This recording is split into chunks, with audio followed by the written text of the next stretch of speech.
এ রাজশাহীর মাটি অসংখ্য শহীদের ঘাঁটি। এ রাজশাহীতে শহীদ হয়েছিলেন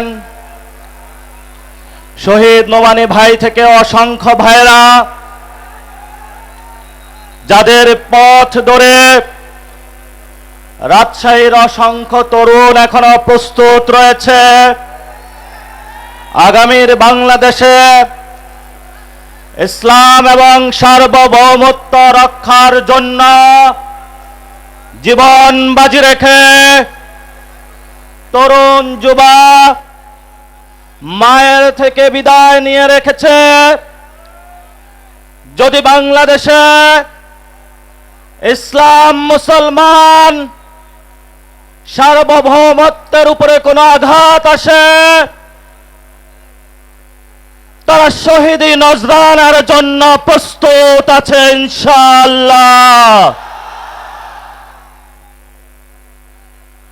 আমাদের সামনে অনেক শহীদ নজরানা পেশ করেছেন।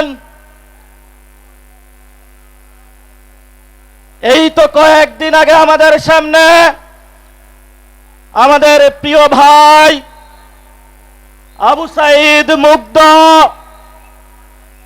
অকাতরে প্রাণ দিয়ে গিয়ে আমাদেরকে শিখিয়ে গিয়েছেন, আল্লাহর জমিনে আমি রক্ত দিয়ে যাচ্ছি, এই জমিন তোমাদের কাছে আমানত রেখে যাচ্ছি, এই জমিন তোমাদের রক্ষা করতে হবে। প্রিয় ভাইরা, আমরা এই আজকের যে সংগ্রাম, আজকের যে সমাবেশ,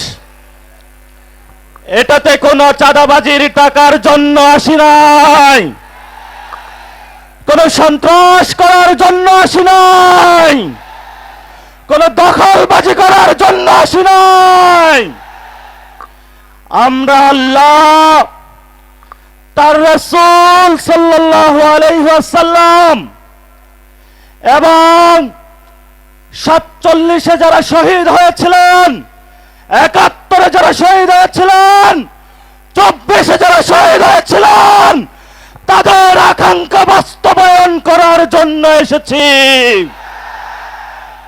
তাদের আকাঙ্ক্ষা ছিল বাংলাদেশে সংস্কার বাস্তবায়ন হবে, একজন প্রধানমন্ত্রী দীর্ঘদিন ক্ষমতার মসনদে থেকে ফ্যাসিবাদী হওয়ার যে তার খায়েশ, সেটা বাংলার জনগণ রুখে দিয়ে নতুন বাংলাদেশ গঠন করবে।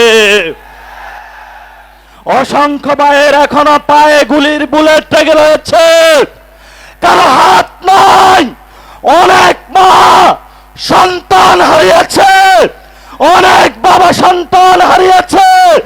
রাজশাহীর অলি গলিতে, মাঠে প্রান্তরে শহীদের রক্ত এখনো সাক্ষী দিচ্ছে বাংলার মানুষকে নির্যাতন করা হয়েছে।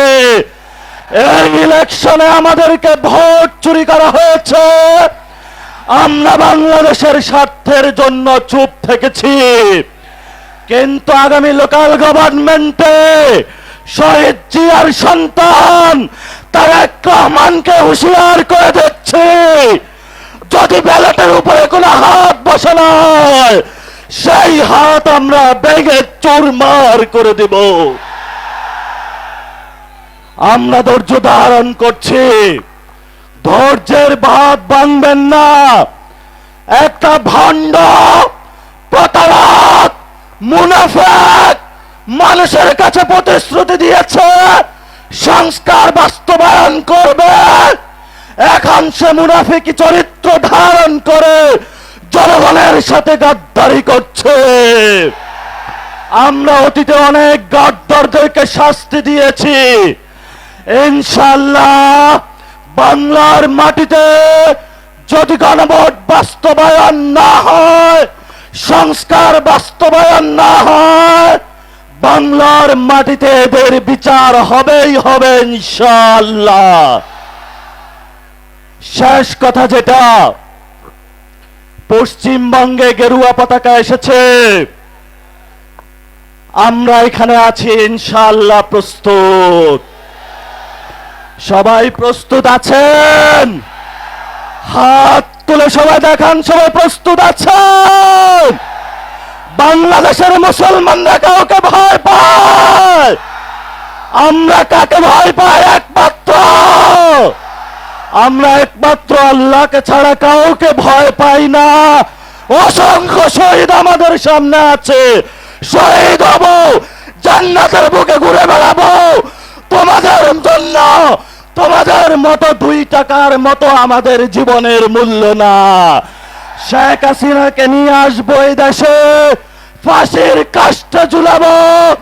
তারা যেভাবে দেলোয়ার হোসেন সাঈদী থেকে শুরু করে অসংখ্য মানুষকে বাংলাতে ফাঁসির কাস্টে ঝুলিয়েছিল, আমরাও তাদের বিচার করব ইনশাআল্লাহ।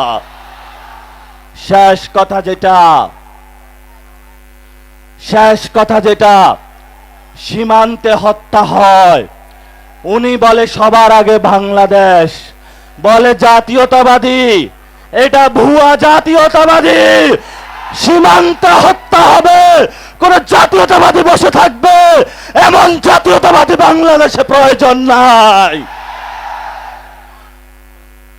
এই আমাদের রাজশাহীতে মাওলানা ভাসানী, এখানে দাদার বয়সী অনেকে রয়েছেন, 90 বছর বয়সে বলেছিল আমার জলের অধিকার লাগবে, ভারত তুমি বড় রাষ্ট্র হতে পারো, কিন্তু পানির অধিকার আমি ছাড়বো না। আজকে ফারাক্কার ঐতিহাসিক দিবসে পানির অধিকার, সীমান্ত হত্যা বন্ধ, গণভোটের রায় বাস্তবায়ন, মানুষের বিদ্যুৎ গ্যাসের চাহিদা এবং শেখ হাসিনার বিচারের দাবিতে আপনারা যে ঐক্যবদ্ধ সংগ্রাম শুরু করেছেন, রাজপথে পার্লামেন্ট থেকে এখানে সংগ্রাম গড়িয়েছে, এই আজাদির সংগ্রাম চলবে। ইনকিলাব জিন্দাবাদ। আসসালামু আলাইকুম। কর্তৃপক্ষের কাছে ক্ষমা চাচ্ছি, একটু বেশি সময় নিয়ে গিয়েছে। আসসালামু আলাইকুম।